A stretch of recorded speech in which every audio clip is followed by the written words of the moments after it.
Get up now! The screech tore through the hushed luxury of the first-class cabin. A glass of vintage Dom Perignon was slapped out of a 19-year-old girl's hand, soaking her grey hoodie. Every head turned. In seat 1A sat Maya, freezing in shock. Standing over her was a woman dripping in diamonds, screaming that a street rat had stolen her seat. The pilot threatened to arrest the girl. The passengers laughed. They thought they had won. They didn't know that the girl wasn't just a passenger. She was the only reason this airport was allowed to operate. And 5 minutes from now, nothing would be flying. The air inside the first-class cabin of Royal Horizon Flight 882 to London Heathrow smelled of leather, sanitized lemon, and old money. It was a smell 19-year-old Maya Washington knew well, though looking at her, you would never guess it. Maya adjusted her oversized, slightly frayed UNC college hoodie and pulled her noise-cancelling headphones down around her neck. She shifted in seat 1A, the most coveted spot on the Boeing 777. It was a suite really completely enclosed with a sliding door, a lie-flat bed, and a personal wardrobe. She looked tired. It had been a grueling semester at Georgetown, and her father David had insisted she fly home in comfort. "Just take the jet, Maya," he had argued over the phone 3 days ago. "No, Dad. It's wasteful for just me. Put me on commercial. I want to stay grounded," she'd joked. "Grounded?" He had laughed, a deep, rumbling sound. "All right. But I'm booking you 1A on the Horizon flight. No arguments." So here she was. She tucked her beat-up Converse sneakers under the footrest and pulled out a battered paperback novel. She didn't look like the other passengers filing in.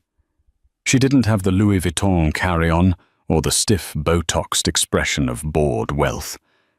She looked like a kid who was ready to nap. "Can I get you anything before takeoff, Miss Washington?"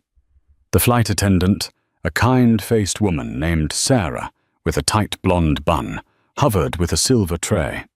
She smiled genuine warmth, likely refreshed to see a young, polite face instead of the usual demanding tycoons. "Just some sparkling water, please, with lime." Maya smiled back. "Of course." As Sarah turned to leave, the atmosphere in the cabin shifted. It wasn't a subtle shift. It was a drop in pressure, sudden and violent. 2 passengers were boarding. They took up the entire aisle, not just with their physical presence, but with the sheer volume of their ego. Leading the charge was a woman who looked like she had been carved out of marble and resentment. She wore a white Chanel blazer that probably cost more than Maya's tuition, huge sunglasses indoors, and dragged a platinum Rimowa suitcase. This was Corinna Sterling. She was the wife of a mid-level tech CEO, but she acted like she was the Queen of England. Behind her trailed her husband, Richard Sterling. He was on his phone barking about stock options, wearing a suit that was too tight and a watch that was too big. Corinna stopped at row 1. She looked at her boarding pass.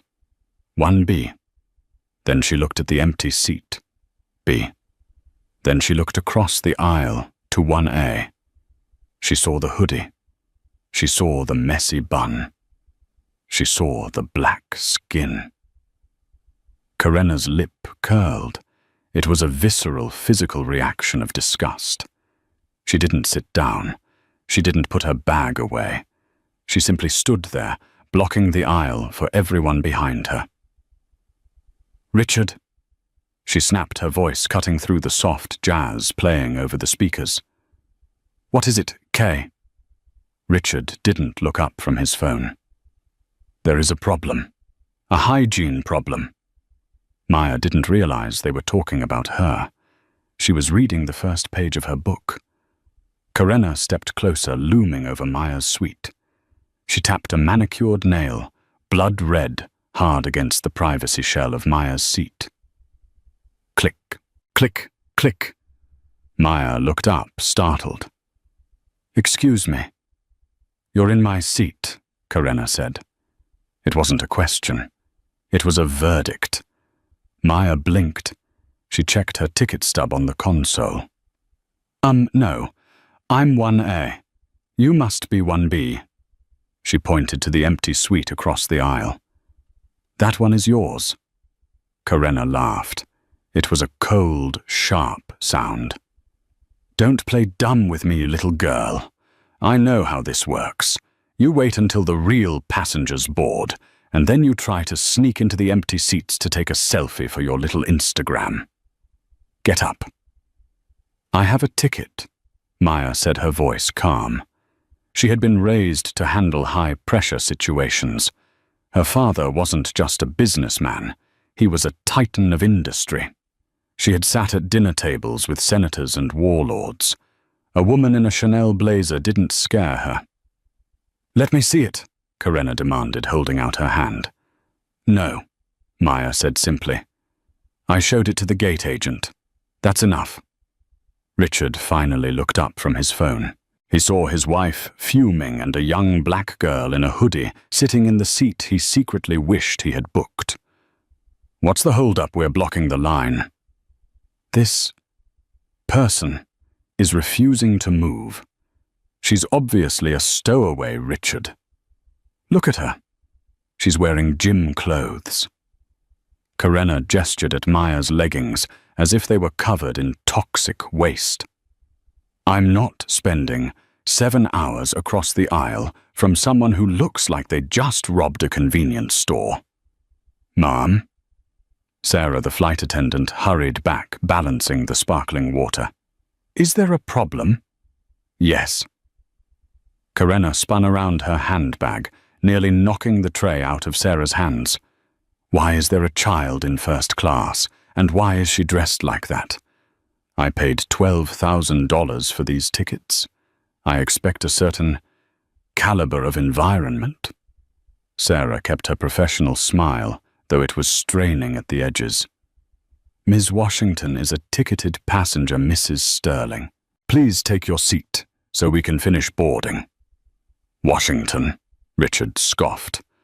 "Like Denzel." "Please. She's probably using a stolen credit card points account. I want you to check her ID again." "Sir, we have checked." "Check it again," Karenna shrieked. The volume was so loud that passengers in business class were craning their necks. "I know who belongs here and who doesn't. She is making me feel unsafe." Maya sat up straighter. "Unsafe? I'm sitting here reading a book." "You're aggressive," Karenna shouted, pointing a finger in Maya's face. "You're being hostile. I want her off this plane." The cabin was now fully silent. The soft jazz seemed to have stopped out of embarrassment. Maya looked at Sarah. "I'm not moving. I paid for this seat." "You paid?" Richard laughed, stepping into the fray. He was a large man, sweating slightly. He leaned over Maya, invading her personal space. The smell of expensive scotch and aggression wafted off him. "Listen here, sweetie. My wife wants to sit in 1A because she prefers the window on the left. You're going to take 1B, or better yet, you're going to go back to row 45 where you belong." "I am not switching," Maya said, her voice hardening, "and you need to step back." "Or what?" Richard sneered. "You gonna call your gang?" It was such a cliché, such a tired, racist line that Maya almost laughed. But the humiliation was starting to burn. Her cheeks felt hot. She could feel the eyes of the other passengers, a mix of pity and annoyance. Nobody stood up for her. A man in 1K, a banker type named Mr. Henderson, sighed loudly and checked his watch. "Can we just get this resolved? I have a meeting in London." He wasn't blaming the aggressors. He was blaming the victim for the delay. Sarah, the flight attendant, was trembling. She was young, and the Sterlings were Platinum Elite members. She knew the airline protocol: do not upset the high-value customers. "Ms. Washington," Sarah whispered, leaning down. "Maybe. Just to keep the peace. Would you mind moving to business class? I can get you a voucher." Maya looked at Sarah with betrayal in her eyes. "You want me to move? I have the ticket for this seat. Why aren't you moving them?" "They are frequent flyers," Sarah stammered. "That's right," Karenna gloated. She reached out and grabbed Maya's sparkling water from the tray Sarah was holding. "She doesn't need this." Then, with a casual flick of her wrist, Karenna poured the ice-cold water onto Maya's lap. The gasp in the cabin was audible. The water soaked instantly into Maya's grey leggings and pooled on the leather seat. Maya jumped up, gasping from the cold. "What is wrong with you?" "Oops," Karenna smirked. "Slippery fingers. Now look, she's made a mess. She can't sit there now. It's unsanitary." Richard laughed. "Good one, Kay." "That is assault," Maya said, her hands shaking. She wasn't shaking from fear anymore. She was shaking from the Washington temper, the same temper her father used to crush competitors who lied to him. "It was an accident." Karenna lied smoothly. She looked at Sarah. "Clean this up and get this trash off the plane before she causes a scene. Look, she's shouting now. She's unstable." "I want the pilot," Maya said. Her voice was deadly quiet. "Get the pilot, now." "Oh, goody, let's get the captain," Richard mocked. "I'm sure he'll love to hear how a teenager is holding up his flight." Sarah ran to the cockpit. Moments later, Captain Miller emerged. He was a stern man with silver hair and little patience. He saw the wet seat, the angry wealthy couple, and the young black girl in a hoodie. He made a calculation. It was the wrong calculation. "What is going on here?" Miller barked. "She attacked me," Karenna cried out, putting a hand to her chest, transforming instantly into the victim. "She threw water on herself to frame me, and she's been screaming profanities. We don't feel safe flying with her." "That is a lie," Maya said firmly. "Check the cameras, or ask her." She pointed to Sarah. Captain Miller looked at Sarah. Sarah looked at Richard Sterling, who was glaring at her with a look that said, "I will have your job if you speak against me." It happened very fast, Captain," Sarah mumbled, looking at the floor. There was water spilled. Miller turned to Maya. "Miss, I don't know how you got up here, but I have a flight schedule to keep. You're disrupting my aircraft." "I have a ticket," Maya repeated, reaching for her phone. "Let me call my father. We can sort this out." "We don't have time for phone calls to Daddy," Miller snapped. "You have two choices. You take a seat in economy right now, or you get off my plane." Maya looked around the cabin. Every face was turned away or looking at her with disdain. The injustice was so thick it felt like it was choking her. "I paid for first class," Maya said. "Economy, or the terminal. Choose," Miller said, crossing his arms. "Fine," Maya said. She grabbed her backpack. She didn't wipe the water off her legs. She stood tall despite the humiliation. "I'm not going to economy. I'm getting off." "Good riddance," Karenna hissed. "Don't forget your trash." Maya stopped at the door of the plane. She turned back to look at Captain Miller Sarah and the smirking Sterlings. "You're making a mistake," Maya said softly. "A very expensive mistake." "Get off the plane, kid," Richard laughed. "Go take the bus." Maya stepped onto the jet bridge. The heavy door of the Boeing 777 slammed shut behind her, sealing her fate and theirs. Maya walked up the jet bridge. The cold air of the terminal hit her. She was shivering partly from the wet clothes, partly from the adrenaline dumping into her system. She found a bench near gate B12.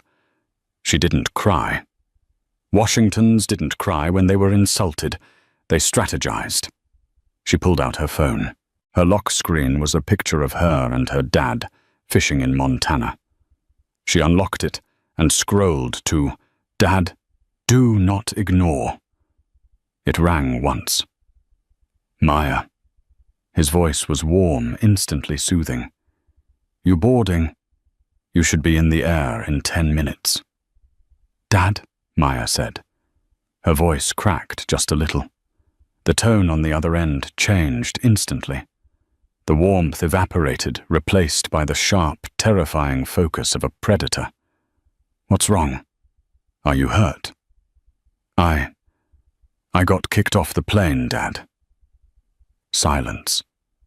A silence so heavy it felt like the phone line was vibrating. "Explain," David Washington said.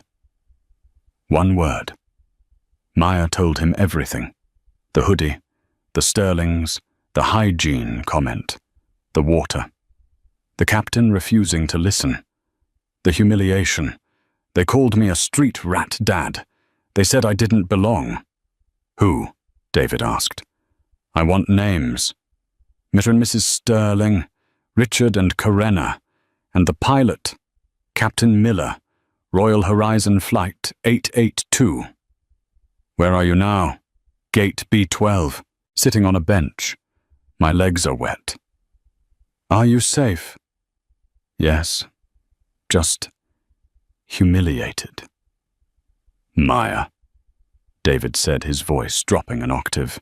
It was a voice that commanded armies of employees and shifted global markets. "Wipe your face. Sit up straight. Do not move from that bench." "What are you going to do?" "I'm going to make sure they understand exactly who you are." "Dad, don't do anything crazy. Just book me another flight." "No," David said. "They humiliated my daughter. They threw water on you. They compromised the integrity of my airport." Maya paused. "Your airport? Who do you think supplies the jet fuel for this entire hub, Maya?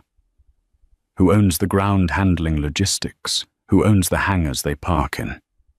Maya knew her dad was powerful. He was the CEO of Aero Global Logistics, but she often forgot the scale of it.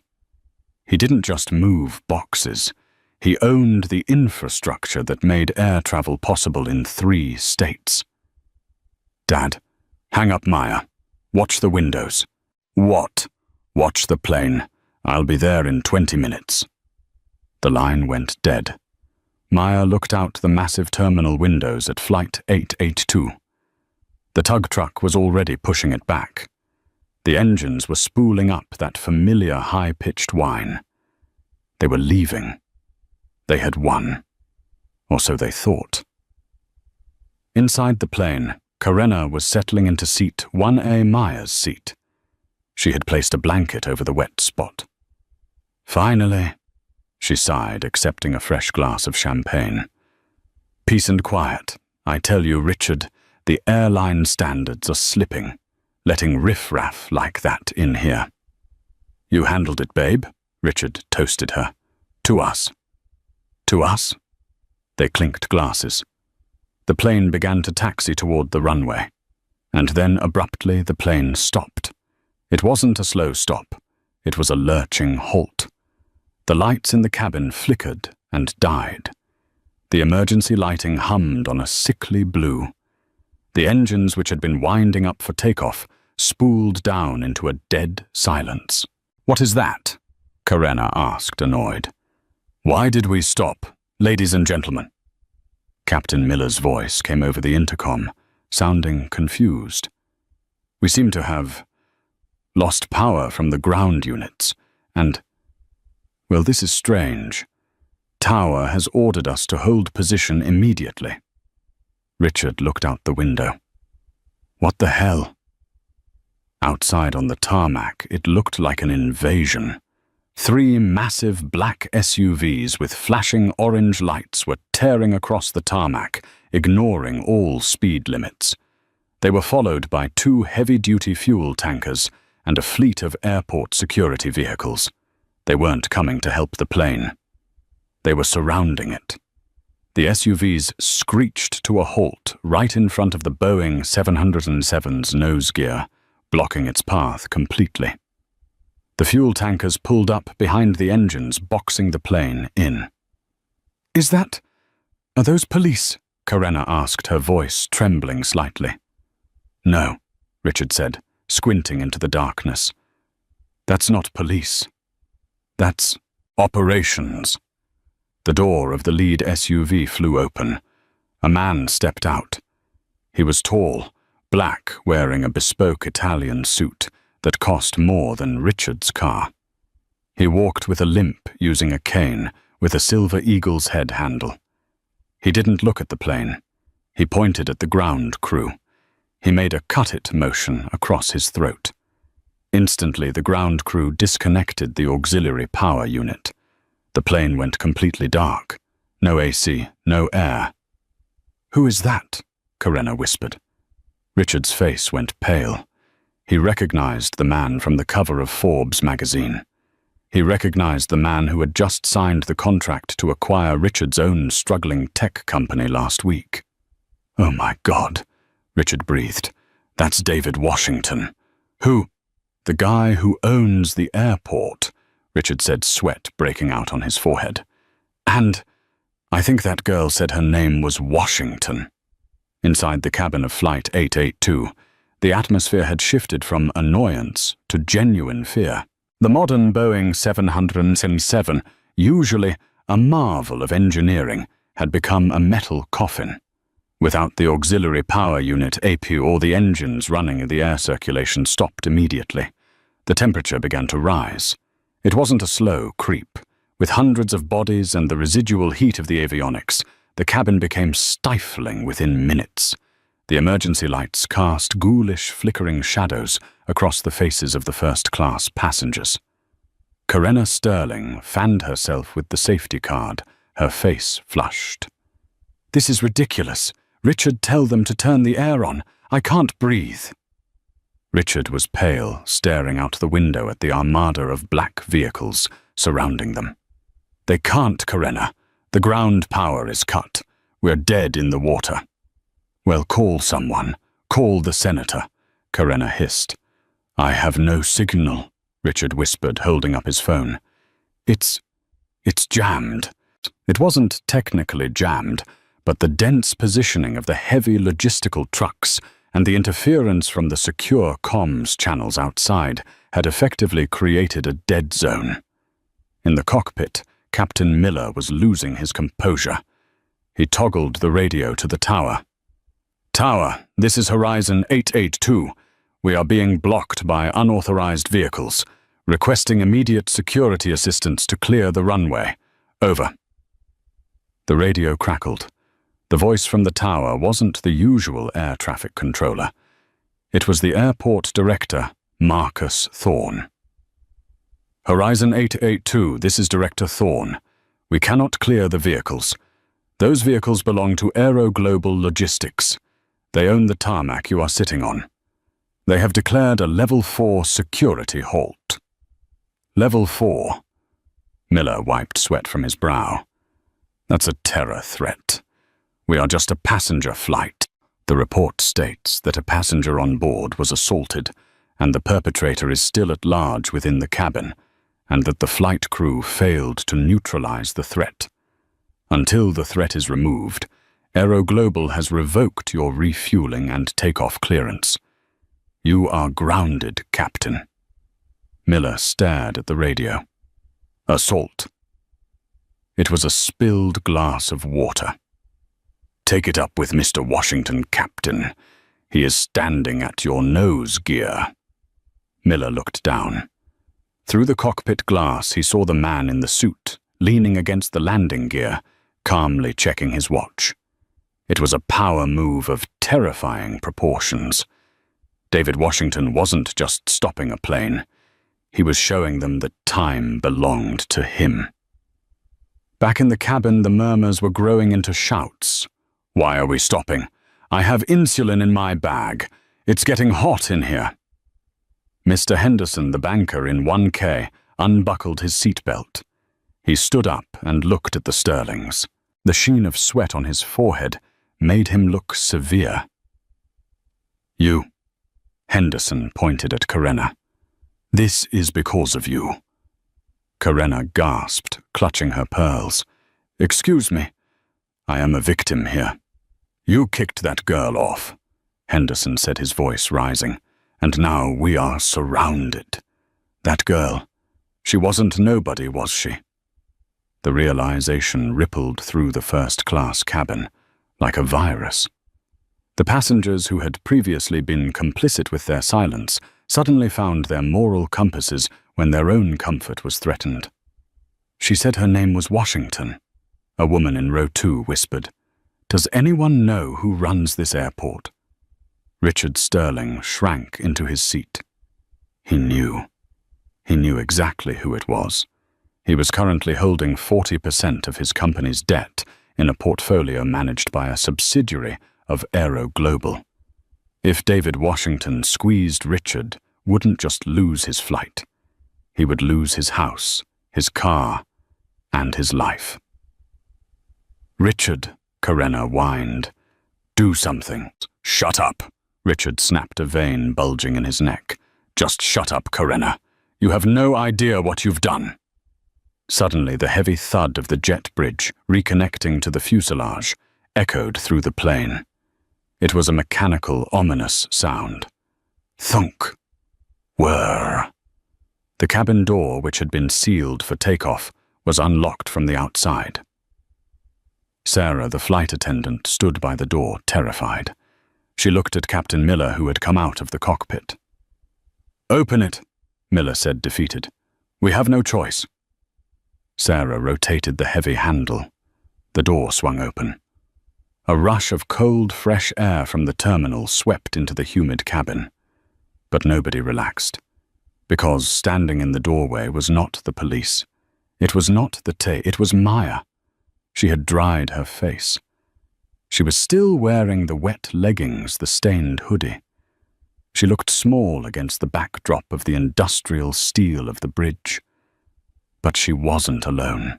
Behind her stood David Washington, his hand resting gently on her shoulder. And behind him were 4 men in dark suits who looked like they ate concrete for breakfast. David didn't shout. He didn't storm in. He stepped onto the plane with the elegance of a panther entering a cage of mice. He looked at the floor, saw the puddle of water still soaking the carpet near seat 1A. He looked up. His eyes swept over the cabin, silencing every single person they touched. Finally, they landed on seat 1B. "Mr. Sterling," David said. His voice was a rich baritone, smooth and deadly. "And Mrs. Sterling, I believe you have something that belongs to my daughter." Karenna Sterling did the only thing she knew how to do as she attacked. She stood up, smoothing her blazer, trying to summon the entitlement that had shielded her for 40 years. "Who do you think you are? You can't just storm onto a plane. This is a federal violation. I will have you arrested." David didn't even blink. He didn't look at her. He kept his eyes locked on Richard. "Richard," David said calmly, "your wife seems to be under the impression that she is in charge. Would you like to explain the situation to her, or shall I?" Richard scrambled out of his seat. He was sweating profusely, his expensive shirt clinging to his chest. "Mr. Washington." "David." "Sir. Please, this is a terrible misunderstanding. We didn't know who she was." "Ah," David stepped closer. The cabin was deadly silent. "You didn't know who she was. So if she was just a regular student, a girl with no name, treating her like trash would have been acceptable, is that it?" No. Of course not," Richard stammered. It was just... Tensions were high. We were tired. My daughter is tired, David said, his voice dropping to a whisper that carried more weight than a scream. She just finished finals. She wanted to come home. And instead, she was assaulted. I didn't assault anyone, Karenna shrieked. I dropped a glass. It was an accident. She's lying. David held up a hand. One of the men behind him, a burly security chief named Gavin, stepped forward, holding a tablet. He tapped the screen and held it up for the cabin to see. It was footage, not from the plane, but from a passenger in 2A who had been filming the drama for TikTok. The video showed Karenna clearly, intentionally, vindictively pouring the water. It showed the sneer on her face. It captured the audio perfectly. Oops, slippery fingers. The internet is a fast place, Mrs. Sterling, David said. This was uploaded 12 minutes ago. It has 300,000 views. Karenna's face went white. Now. David turned to Captain Miller, who was cowering near the galley. Captain, you hold a duty of care to your passengers. My daughter appealed to you for help. You threatened to arrest her.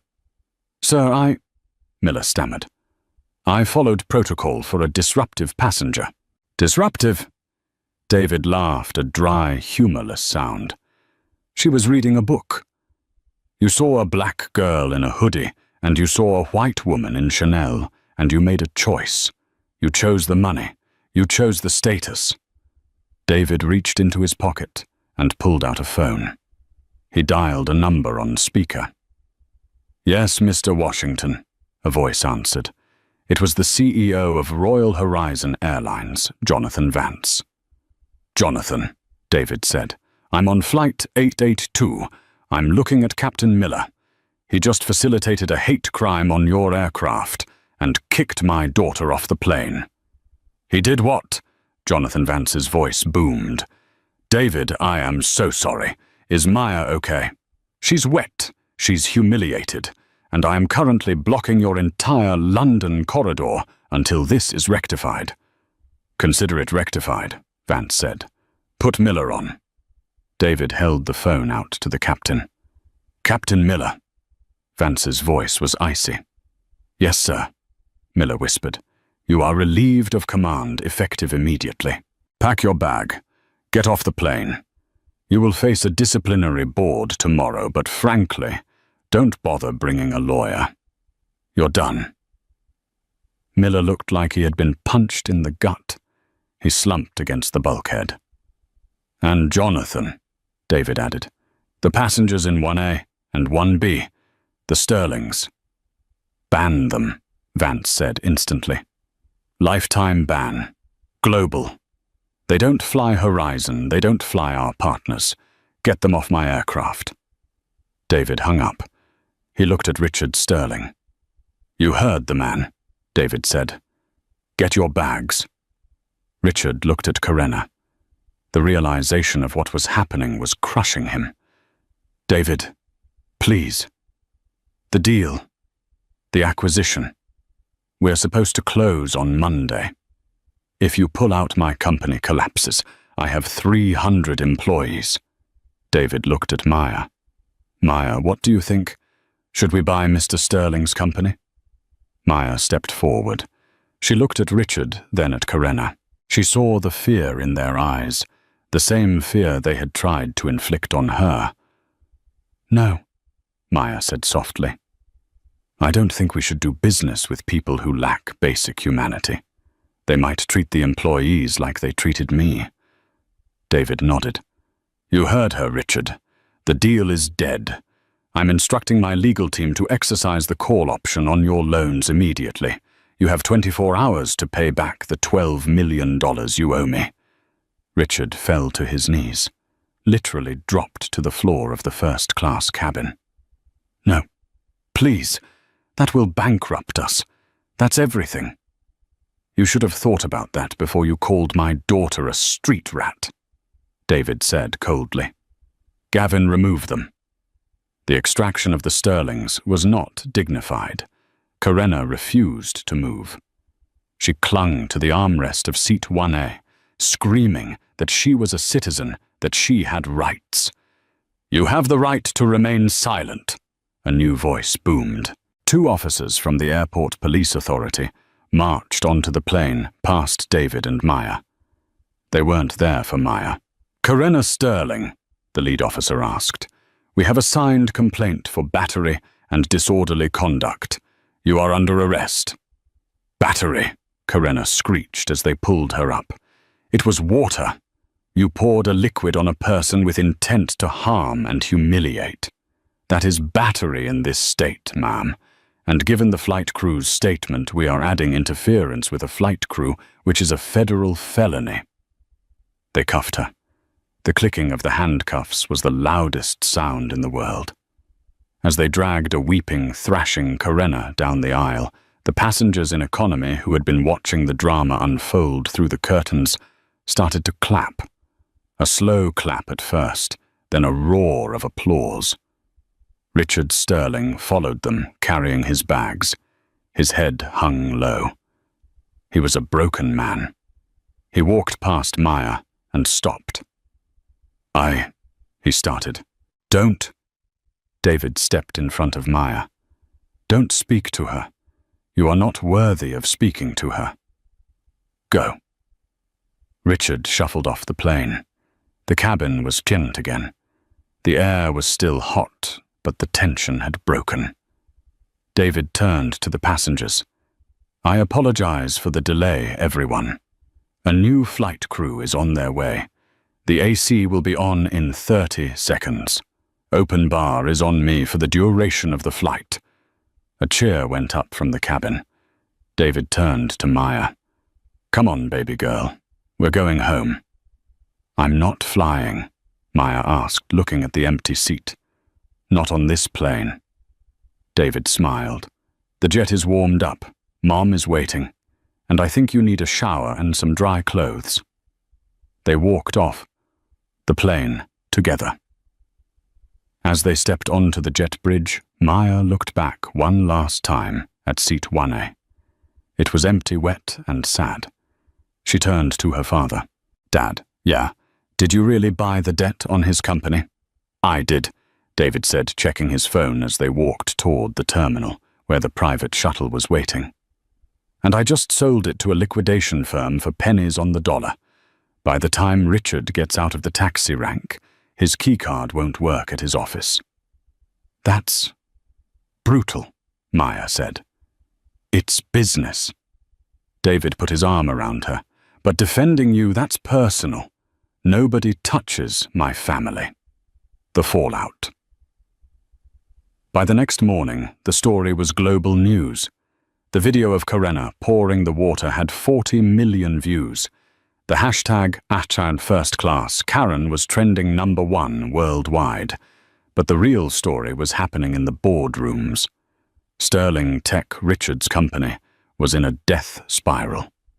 When the news broke that the acquisition by Aero Global was dead, the stock plummeted 75% in pre-market trading. The board of directors held an emergency meeting via Zoom. Richard didn't even get to log in. He received an email notification that he had been terminated for gross misconduct and reputational damage. Karenna spent the night in the county lockup. Her bail was set at $50,000, an amount they would usually sneeze at, but with Richard's accounts frozen by the bank, pending the loan recall, they couldn't access the cash. They had to call a bail bondsman.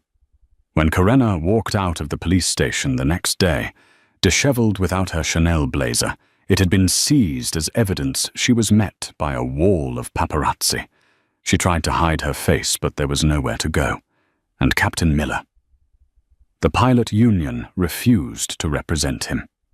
The video evidence of him sneering at Maya and ignoring the assault was too damning. He was fired with cause, meaning he lost his pension. The FAA opened an investigation into his conduct regarding the discriminatory removal of a passenger. His flying days were over. But the karma wasn't done yet. 2 days later, Maya was at home wearing fresh sweats, studying for her next semester. Her phone buzzed. It was an email from the Dean of Georgetown University. Dear Ms. Washington, we were deeply disturbed to see the footage involving one of our students. We want to extend our support. She scrolled down. Furthermore, we have been made aware that Mrs. Karenna Sterling sits on the fundraising committee for the arts program. Please be assured she has been removed from this position, effective immediately, and she has been banned from campus grounds. Maya smiled. She forwarded the email to her dad. He replied instantly with a single emoji. The Eagle. The media suicide. 3 days after the incident on Flight 882, the world had not moved on. In fact, the algorithm was feeding on the Sterlings. The video of the water pour had been remixed, memed, and analyzed by lip readers. But Karenna Sterling, trapped in her own bubble of delusion, believed she could still win. She believed this was a PR problem, not a character problem. She hired a crisis manager named Silas, a man known for cleaning up the messes of disgraced politicians. His advice was simple. Disappear, go to a cabin in the woods, stay offline for 6 months. Karenna fired him on the spot. I will not hide, she declared. I am the victim here. I was provoked. Against all legal advice, Karenna agreed to an exclusive interview with Diane Sawyer-esque broadcast journalist Eleanor Vance, no relation to the airline CEO, just a coincidence of the industry. The interview was broadcast live. Millions tuned in. In the Aero Global penthouse, David and Maya watched from a leather sofa eating popcorn. She's wearing white, Maya noted, to look innocent. It won't help, David murmured. On the screen, Karenna sat stiffly. She squeezed out a tear. You have to understand, Eleanor. I was under extreme stress. The airport was crowded, and this person, she was encroaching on my space. I felt threatened. Eleanor, a veteran journalist with eyes like flint, didn't blink. Threatened Ms. Washington was reading a paperback novel. You were standing over her. We have security footage from the gate that shows you cutting in line 3 times before boarding. Is that consistent with someone who feels threatened or someone who feels entitled? Well, the footage is misleading, Karenna stammered. Let's talk about the water incident, Eleanor pressed. You claimed it was an accident, but we have a statement here from your former housekeeper, Maria. She claims you threw a hot latte at her in 2019 because it wasn't foam-heavy enough. She sued you for burns. You settled out of court. Is throwing liquids a habit of yours, Mrs. Sterling? Karenna's face crumbled. The mask of the victim slipped, revealing the snarling predator beneath. That maid was incompetent, just like that girl on the plane. You don't understand the pressure of being a job creator. My husband and I support the economy, and we get treated like criminals because of one little mistake. You aren't job creators anymore, are you? Eleanor said, delivering the kill shot. We have reports that Sterling Tech filed for Chapter 7 liquidation this morning. You're broke, Karenna. Karenna stood up, ripping her microphone off. Cut the feed. This is a setup. I'll sue you. I'll sue everyone. The screen went black. Maya looked at her dad. She didn't know. Richard didn't tell her yet. David replied, taking a sip of his drink. He was hoping to fix it before she found out. Too late. The repo men. The reality of hard karma isn't just about losing a job. It's about the slow, agonizing dismantling of a lifestyle. For Richard Sterling, the end didn't come with a bang, but with the squeak of rubber soles on marble. He sat in the foyer of his $6 million mansion in the Pacific Palisades. The front door was open. A team of movers was efficiently, quietly stripping the house. But these weren't movers he had hired. These were asset recovery agents. "Careful with that painting," Richard shouted instinctively as two men lifted a Basquiat print off the wall. "That's an original," the lead agent. A man with a clipboard didn't even look up. "It's lot number 404, Mr. Sterling. It belongs to the creditor trust now." "I have until Monday," Richard pleaded, sweat dripping down his nose. "My lawyer said I have until Monday to refinance. The clause was accelerated, sir. Gross misconduct triggers an immediate recall of all collateral. You signed the contract." Richard slumped onto the stairs. He watched his life leave the house.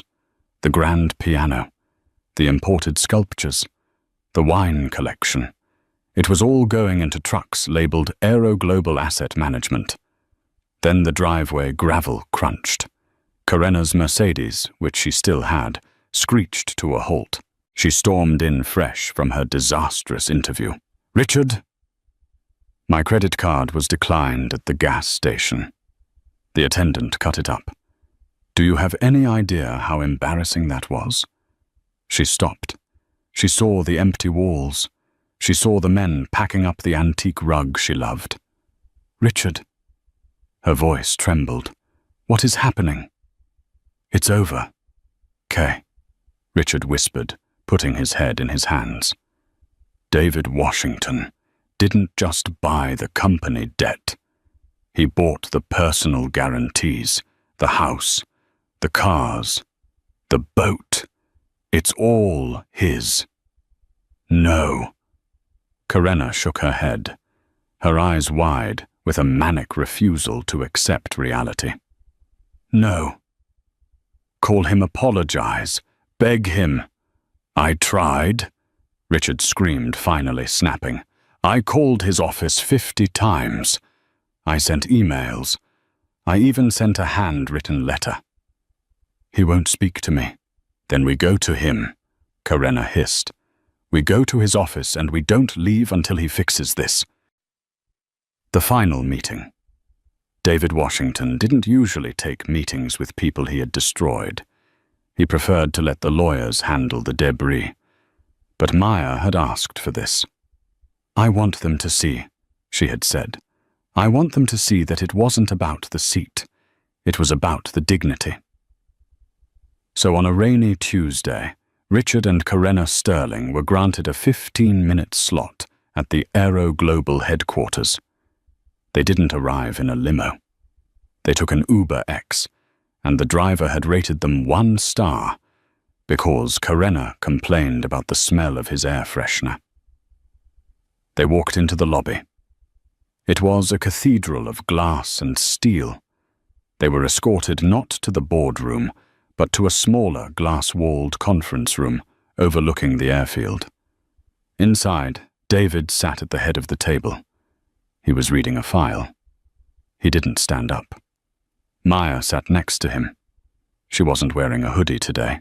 She was wearing a tailored navy suit, her hair in braids, looking every inch the heiress and future CEO she was. Richard walked in, hunching his shoulders. He looked 10 years older than he had on the plane. Karena was silent, clutching a knockoff handbag. Her Birkins had been seized. "Sit," David said. They sat. "We are here," Richard started, his voice cracking, "to humble ourselves. David, Mr. Washington, we behaved abominably. We are paying the price. But please have mercy. We have lost everything. We are facing bankruptcy. We might lose our pension. We are willing to make a public apology," Karena added, trying to sound negotiating. "A joint press conference. We will say whatever you want." David closed the file. He slid it across the table. "Open it." Richard opened the folder. Inside was a legal document. "What is this?" Richard asked. "That whole..." Maya spoke up, her voice clear and strong, "is the deed to your house and the ownership papers for Sterling Tech." Richard's eyes lit up. Hope, cruel and bright, flared in his chest. You're giving it back." "No," Maya said. She stood up and walked to the window, looking out at the planes taking off. "Do you know what I study at Georgetown, Mrs. Sterling?" Maya asked. Karenna blinked. "Business, sociology, and civil rights law," Maya said. "I wrote my thesis on the intersection of wealth and systemic inequality." She turned back to them. "When my father acquired your company, we did an audit. We found that you were underpaying your female staff by 20%. We found emails from you, Richard, mocking your custodial staff. We found that you illegally denied overtime pay to your junior developers." Richard went pale. "That? Everyone does that. It's the industry." "Not anymore," David said. "I dissolved Sterling Tech yesterday." "Dissolved it?" Richard gasped.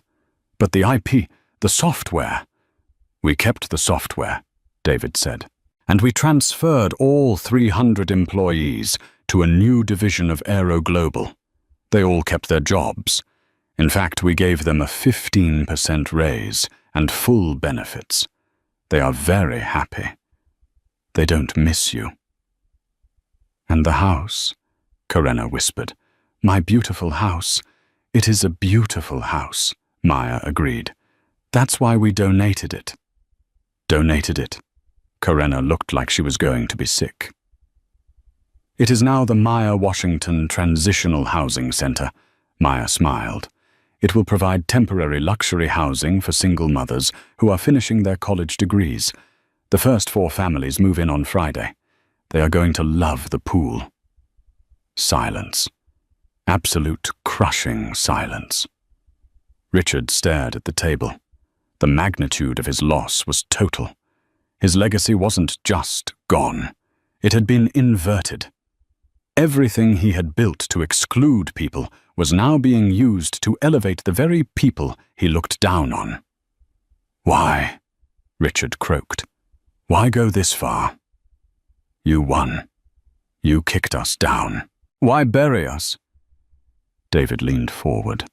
The predator was back in his eyes. "Because you didn't just insult my daughter, Richard. You tried to make her feel small. You tried to make her feel like she didn't belong in the sky. So I decided to ensure that the only place you will ever belong is the ground." David pressed a button on the intercom. "Security. Escort the guests out." "Wait." Karenna stood up. "What about us? What do we do?" David shrugged. "I hear the bus is hiring drivers. It's honest work. You'll be transporting people, just like a pilot." The final twist. As the security guards led the broken couple to the elevator, Maya called out, "One more thing." Richard turned back. He looked hollow. "I actually did have a hygiene problem that day," Maya said. "What?" Richard asked, confused. "I had been volunteering at a soup kitchen in D.C. before the flight," Maya said. "I spilled soup on my jeans. That's why I was wearing the leggings. I was tired because I had spent 6 hours feeding people who had nothing. You looked at me and saw trash. But the people at that shelter looked at me and saw a savior." She paused. "Character isn't what you wear, Mr. Sterling. It's what you do when you think no one is watching. And you're ugly. Inside and out." The elevator doors closed 6 months later. The YouTube video titled "First Class Racist vs. Billionaire Dad" sits at 140 million views. Richard Sterling works as a consultant for a mid-level logistics firm in Ohio. He flies economy. He sits in the middle seat. He never complains. Every time he sees a young person in a hoodie on a plane, he flinches. Karenna Sterling divorced him. She tried to write a tell-all book, but no publisher would touch it. She now lives in a small condo in Arizona and manages a retail store. Last week, a customer threw a soda at her. She didn't sue. She just cleaned it up. Captain Miller is currently a driving instructor. Maya Washington graduated summa cum laude. She is now the Vice President of Community Outreach at Aero Global. She still flies commercial sometimes. She still wears a hoodie. But now, when she boards a plane, the flight attendants don't ask to see her ticket. They just smile and say, "Welcome back, Ms. Washington. Seat 1A is ready for you." And on the wall of the Aero Global boardroom, there is a new framed photo. It's not a plane. It's a picture of 4 young mothers and their children swimming in the pool of a mansion in Pacific Palisades, laughing under the California sun. Below it, a brass plaque reads, "In honor of Flight 882, where we learned that the highest class isn't about the price of the ticket. And that is the story of how one moment of arrogance cost a couple their entire empire. It's a brutal reminder that you never truly know who you are talking to. In a world where cameras are everywhere and "Do you know who I am?" is a dangerous game, the Sterlings learned the hardest lesson of all. Humble yourself or life will do it for you. Maya didn't just win. She turned their hatred into a home for those who needed it most.